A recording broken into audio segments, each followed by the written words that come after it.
All right, we all know the U.S. is heading into primaries in South Carolina, and we saw another Republican debate just last night. Lots of talk about taxes and the economy, but only one candidate is saying this. The fact that we are the issuer of the reserve currency of the world is a real temporary blessing for us because it's easy for us to export our money. That's unfortunately our greatest export, and they're still taking our money. Soon, though, they're going to quit, and this whole ball game is going to end, and we better get prepared for it. An important issue by any measure, at least by ours, for a country $15 trillion in debt. But when it comes to Ron Paul's economic policies, let's just say the mainstream reception is not exactly warm. I'll give you an example. Pay attention to CNN anchor Erin Burnett when she responds to Bill Gross about Ron Paul. But he does know how the monetary system works, and that's something I think that Romney and Santorum and others don't have much of a clue on. Well, I mean, but this is interesting because I know you're saying, all right, he goes too far. But, you know, a lot of the people on the strike team, it's not going to surprise you, Bill. They said, yeah, Ron Paul, he's crazy because he wants to get rid of the Fed, and I just dismissed that out of hand. He's crazy, dismiss that. But we ask, how can you understand the globe's economic problems without understanding issues of debt, fiat currency, the impact of Federal Reserve policies, sound money? That's what we don't get. And what path is the monetary system and the economy really on? You got to look at those things. So here to help us do that, founder of goldsilver.com and author of this book, Rich Dad's Advisors, Guide to Investing in Gold and Silver, Protect Your Financial Future, Michael Maloney is here with us. Thank you so much for being on the show. It's great to have you in studio. As I was telling you, your book really opened my eyes a decade ago to just reality, I guess. Oh, well, thanks for having me. Yeah, you know, one of the biggest problems we have is most people don't understand how the monetary system works and how debt-based currency robs all of us and transfers wealth to the banking sector. Well, we are really going to get into that. But first, I want to ask you this, because just playing that clip and watching the debate last night and following all of this, especially being in Washington, the conventional wisdom from Wall Street to wonks in Washington seems to be that Ron Paul's economic policies are loony, they're crazy. But my question to you, how can you look at the economy without talking about things like debt, fiat money, sound currency, all those issues he raises? Well, you can't. I mean, you said conventional wisdom, and actually it's conventional ignorance that all of these people are promoting. If you look at monetary history and you look at what has proven to work and what is proven not to work, a debt-based currency system eventually fails. Sound money always ends up winning. So it is, the status quo is conventional ignorance, and there's only one person out there that I see that actually really knows anything about it that's running for office, and that is Ron Paul. Well, that's what's so baffling to me, because being in Washington too, you have everybody from policymakers to wonks to bloggers to PhD students. I mean, everyone that is pro-Keynesian, they are pro-money printing. Maybe not, maybe they're critical, but they're not really looking at the Fed.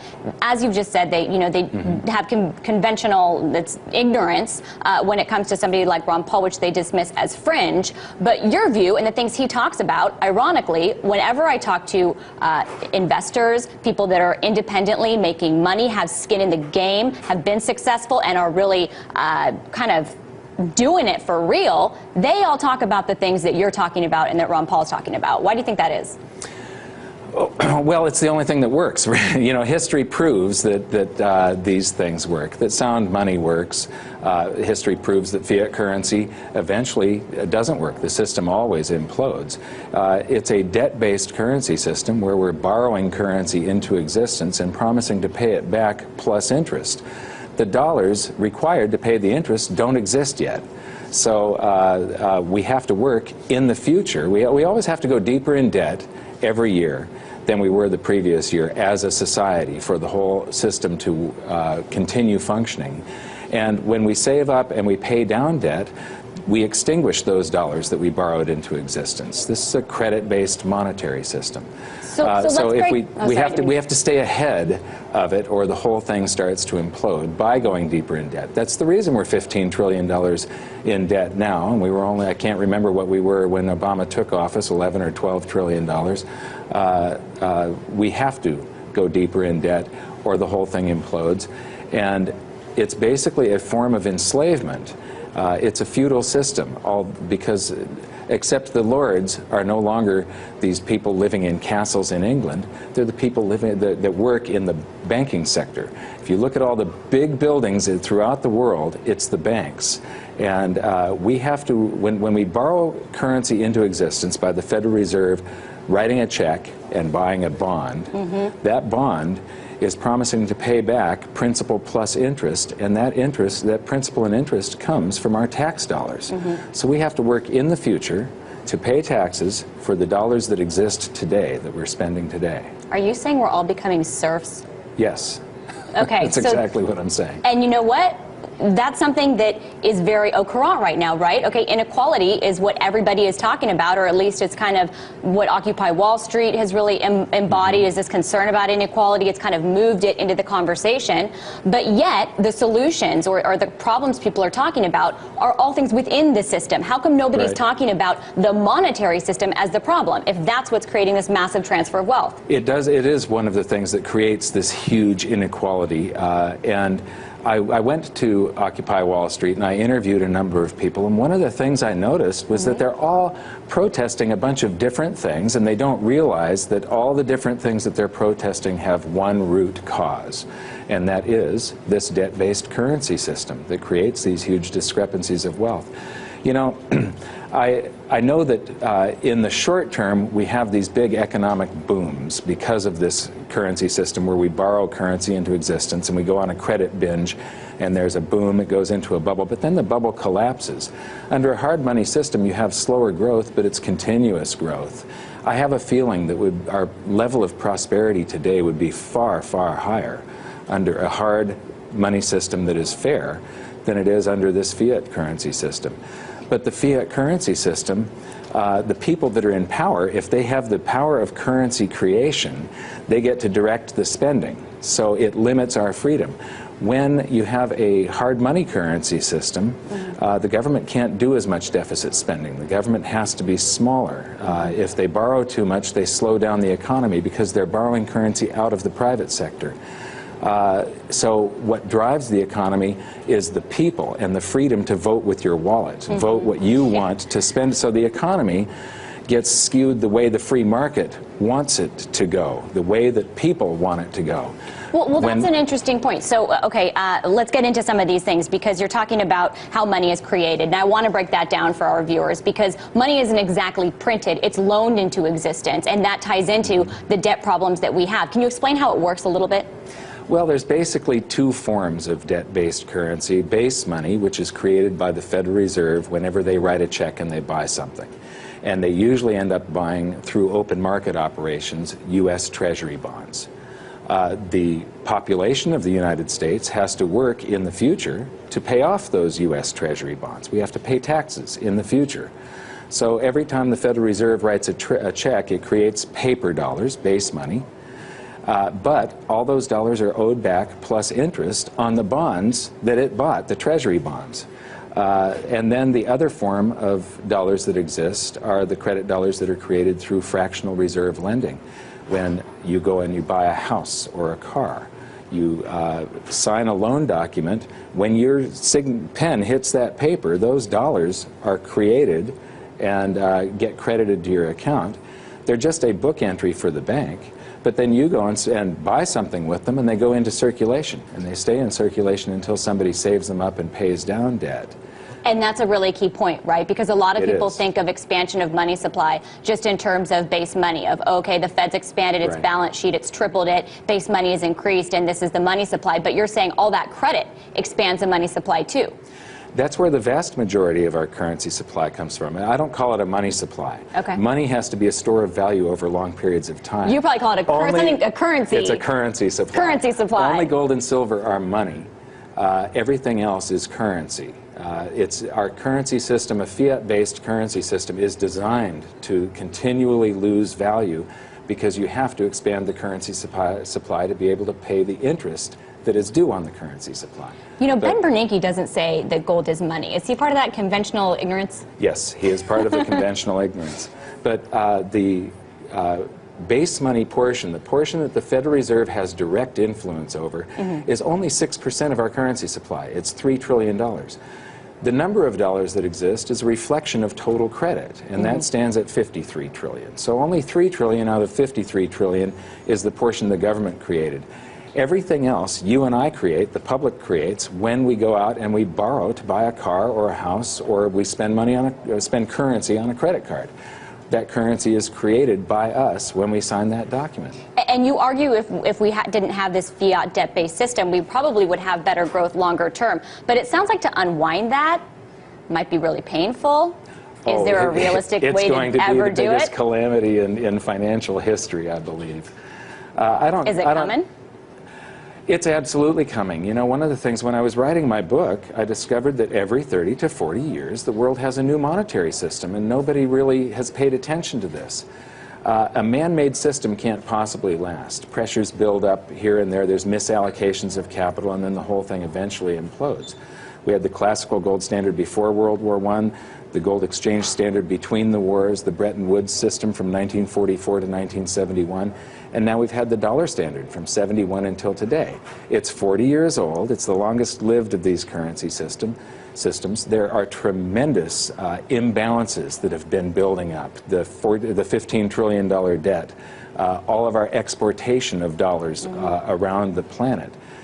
It's eventually doomed to suffer some sort of collapse or transition.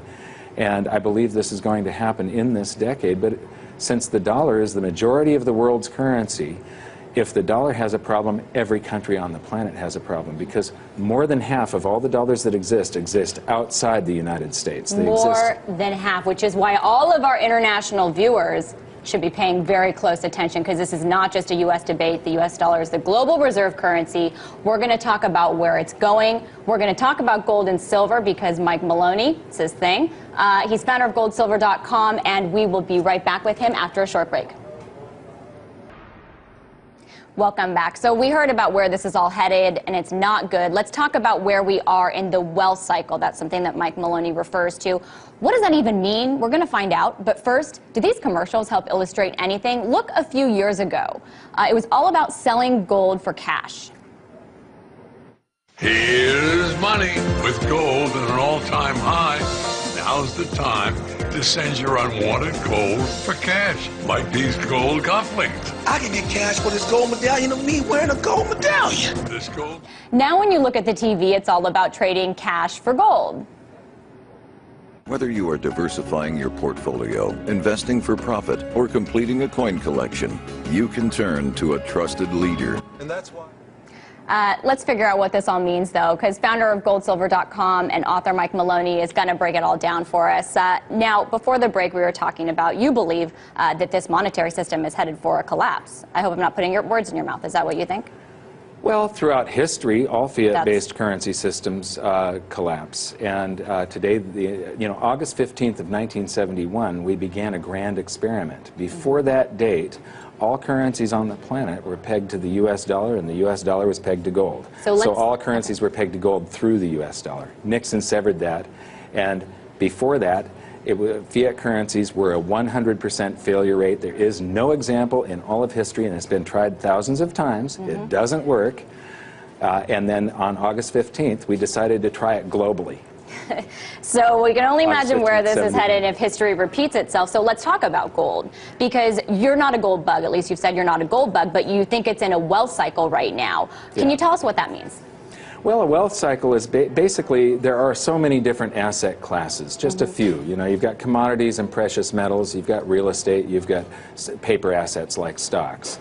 And investors run from one to the other, and they push one into a bubble.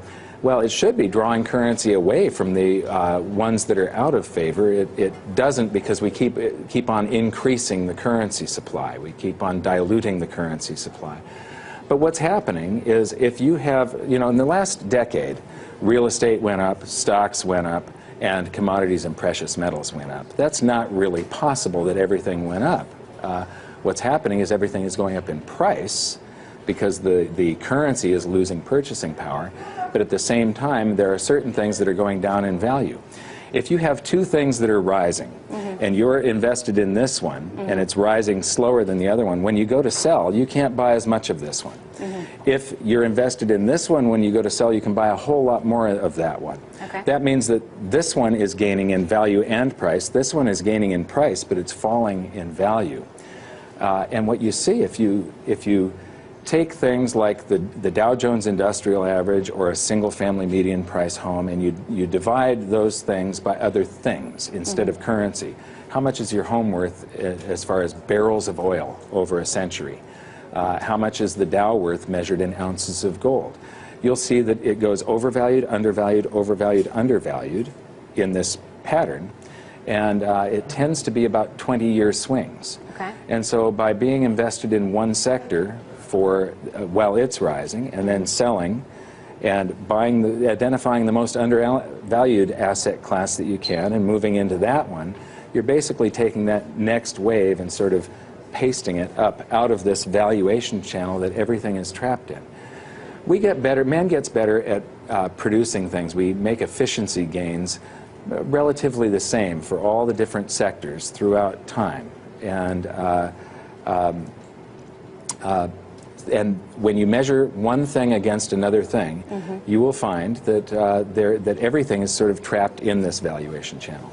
This is a true road to wealth if you can understand that your home goes from overvalued to undervalued to overvalued to undervalued again, regardless of whether you think it, I mean, it doesn't go up. Nothing goes up. That is just the illusion that is created by the devaluation of the dollar. Okay. So we're almost out of time because we only have a minute left, but where is gold and silver? Because we don't often hear about silver as much in that wealth cycle. Well, right, they've been in their cycle now for the last 11 years or 10 years, and this should continue for another probably. It depends on whether we have a currency crisis or not, and I do believe we're going to have at least a crisis of confidence, if not a full-blown hyperinflation eventually. I think we're going into a deflationary dip first, and then potentially a hyperinflation. Gold and silver should continue their accounting of the currency supply. We expand the currency supply, gold and silver lays in wait, and then it does this accounting. People realize there's something wrong with the currency. They rush back toward real money, gold and silver, and they bid the value of the gold and silver up until it equals the value of the circulating medium. It did this in 1934. It did it in 1980. It's doing it again, but gold and silver have to hit highs north of $5,000 an ounce, probably $15,000 to $20,000 an ounce, for the gold of the Treasury to equal the circulating medium today. Which is a very long way to climb. Yes. I certainly appreciate you being on the show. It's interesting, too. You think we're headed to deflation, but then going to hit hyperinflation. Possibly hyperinflation, yeah. But I think a deflation is, you know, only 6% of the currency supply is under the direct control of the Fed. The other 94%, they only have influence over, and it requires our confidence, our feeling good, to go deeper into debt every year, borrow and spend, to keep the game going.